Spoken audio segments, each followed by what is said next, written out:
Welcome everybody to Working with Gemstones. I'm your host, Kathryn Kauffman.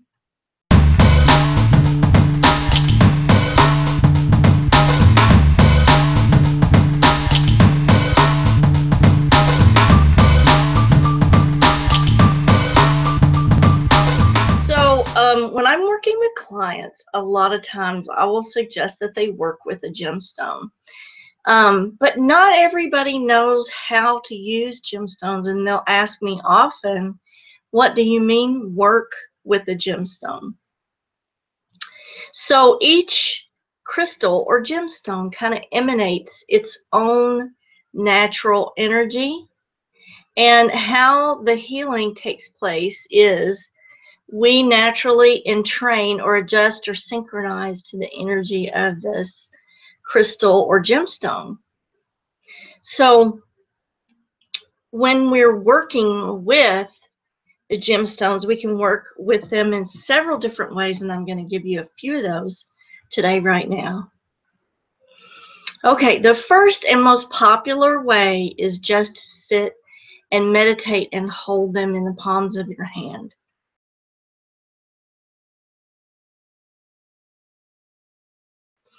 Okay, now a lot of people will do a more formal type of meditation, and you can actually place the gemstone or crystal on the chakra that you're wanting to work on. Let's say you want to work on the throat chakra. You want to open that up, and you want to be able to communicate your needs more effectively. You may use a blue gemstone like this blue quartz.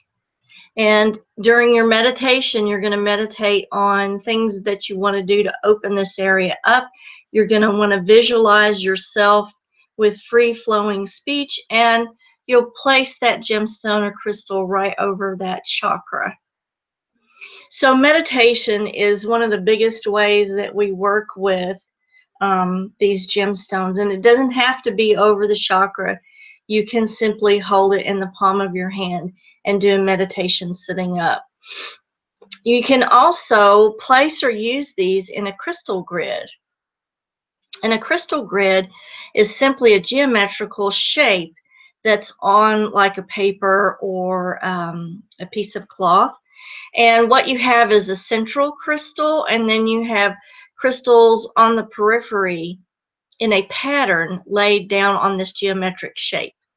And then you go about a way of activating the crystals using a wand and the middle crystal. I'm going to slice a picture. When I edit this, I'll slice a picture in right here for you to see what a crystal grid looks like. And so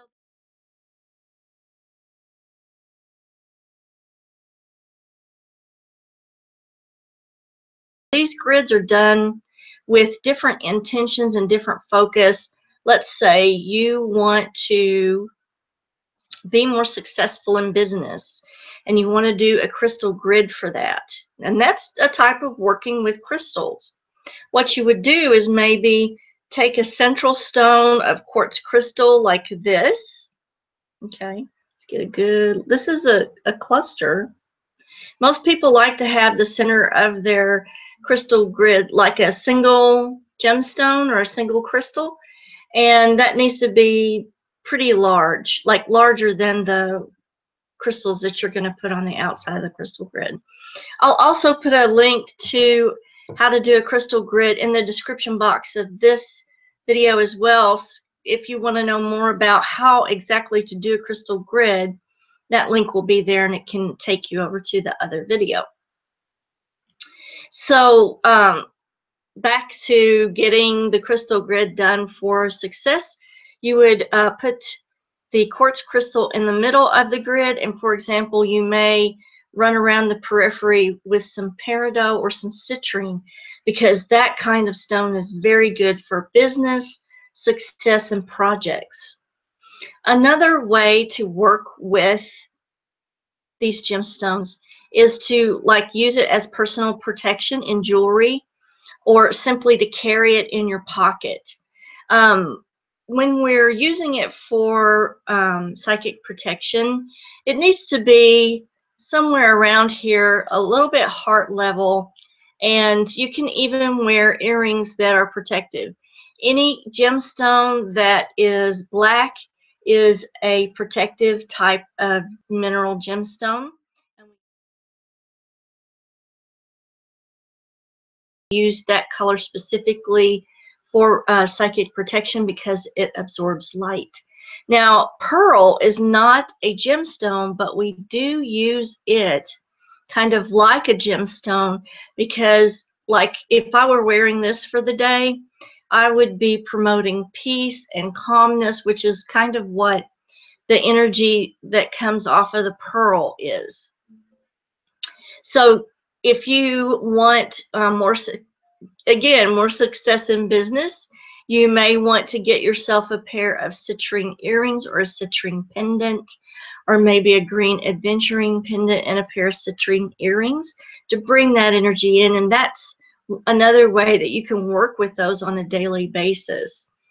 Another way to work with gemstones is to create an actual house grid of protection, and you can use quartz crystal or apophylite to place at corners of the home, and then you're going to envision that protective grid going from one gemstone to the other and creating a shield not only from gemstone to gemstone but also upward and downward. Real important to cover all of your locations. Another thing that you can do or working with gemstones is you can place this gemstone under your pillow to augment your dreams. Like this blue quartz could be used to accentuate if you were making attempts at astral travel. So you would simply place that gemstone under your pillow. One of the things that you can do with a gemstone is imprint your intent upon it, and that's programming.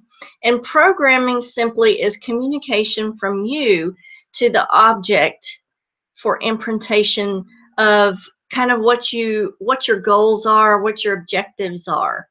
And that way the energy is held in this object and is guided and directed better. So you would simply hold that gemstone in your hand and do like a prayer of intent. I am trying to improve my astral travel qualities and abilities. Please help me, separate from my carnate body and be able to move about freely in the astral plane, but protected. And then after that imprint is done, you place that under the pillow and you have that intent set in your mind as well. So it works really well in dream work. You can make gemstone elixirs, but only out of certain minerals and gemstones. I like to use a cold sake container that you can get off of Amazon. It's very inexpensive, less than $20, very easy to use. A lot of gemstones you can't put directly into your water because they're toxic. Take fluorite, for example. That's not one that you would want to put in your drinking water. So, but gemstones like quartz crystal, rose quartz, and amethyst are all very fine and well to use as a gemstone elixir.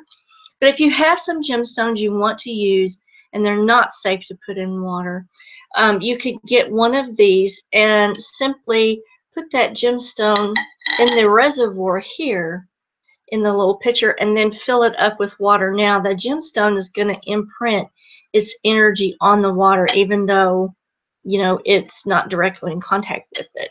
This is an indirect method or way to use indirect gemstone elixirs. There's a lot of good references on the stones that are okay and not okay to use in a gemstone elixir, and I'll put the link in the description box to a couple of references that you might want to look up. Okay, so gemstone elixirs and also room sprays. Now, if you have a little bottle, spray bottle that's empty, you can wash it out. Put spring water into that and maybe a few gemstone chips or some big chunks down in there. And then what you can do is use that, shake it up, and spray around your room. You can add a little essential oil to it if you want. And what you're doing is you're just spreading the energy of that particular gemstone in the locale where you're directly at. So that's a really good way to use these or to work with them. If you don't want to put the gemstones under your pillow, you can accentuate your dreams. Let's say you need to dream of a solution to a project at work. So orange calcite is a really good stone for projects. You would want to put that orange calcite after it's been programmed right next to your nightstand so that it might influence your dreams in a more creative way to come up with a solution for that project. You can also make a mini altar out of your gemstones. Let's say you have somebody who's passed on and you want to communicate with that person. You can make a center point of the stone and maybe their picture and a candle, maybe a couple other stones that are good for communication like the blue calcite or even angelite if you're wanting communication with your angels as well. So you're going to make that mini altar and use it as an area of focus for your meditation. And then do like a focused meditation strictly on communication with the person or entity that you're wanting to establish that talk with, that inner talk. Another way, and this is the last way to work with gemstones, I use them in the hand. Let's say I'm doing some automatic writing for a mediumship. I would use this blue quartz in one hand and the automatic writing in the other. So you can use the gemstone to accentuate your automatic writing if you like to do automatic writing or if you even know what it is. And if you don't know what automatic writing is, I'll put a link to another video in the description as well. Or I may just do another video on exactly what automatic writing is, but it's a big part of how I do mediumship. It's a channeled message that you're not in control of, and you kind of just write whatever influence is coming through, but that influence has to be protected. I do a lot of protection before I open a channel for an entity to use that as a mode of communication. So if you do automatic writing, always do your protective prayers before you start. So this was an easy breezy way to work with your gemstones. As you can see, there are a lot of different ways to do it. My favorite way is just to carry this in my pocket and wear exactly like what's influencing me for the day. If I feel really upbeat and charged up, I'll wear something golden like citrine or amber or this calcite. If I feel very peaceful and calm and I just want to linger in that peaceful and calmness, I'll wear something blue or maybe even pearls. And that gives that influence out to everybody that you're meeting for the day as well. You guys have a super day, and I will slice some pictures in the edited version of this. Kisses from Kentucky, and I will see you on the next video. Don't forget to subscribe, hit the notifications bell, and share with your friends.